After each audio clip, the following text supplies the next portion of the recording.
Mas a DTM, ela pode ser definida como uma variedade de condições clínicas que afetam as musculaturas mastigatórias, a articulação temporomandibular e também estruturas associadas. Então, regiões de musculatura de masséter, temporal, articulação, ligamentos que seguram a articulação, estruturas, como aqui a gente tem, por exemplo, o músculo masséter, nosso masséter superficial e o nosso masséter profundo, o nosso temporal, ligamentos que ficam ali como ligamentos, musculatura do pterigoide mediano, pterigoide lateral. Ele é lateral porque ele está acoplado aqui ao côndilo e ao disco articular. Esse é o pterigoide lateral. O mediano ele vem aqui internamente. Essas estruturas todas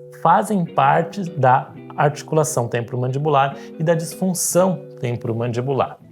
E essas estruturas, então, todas essas, vão dar um nome ao guarda-chuva que é DTM.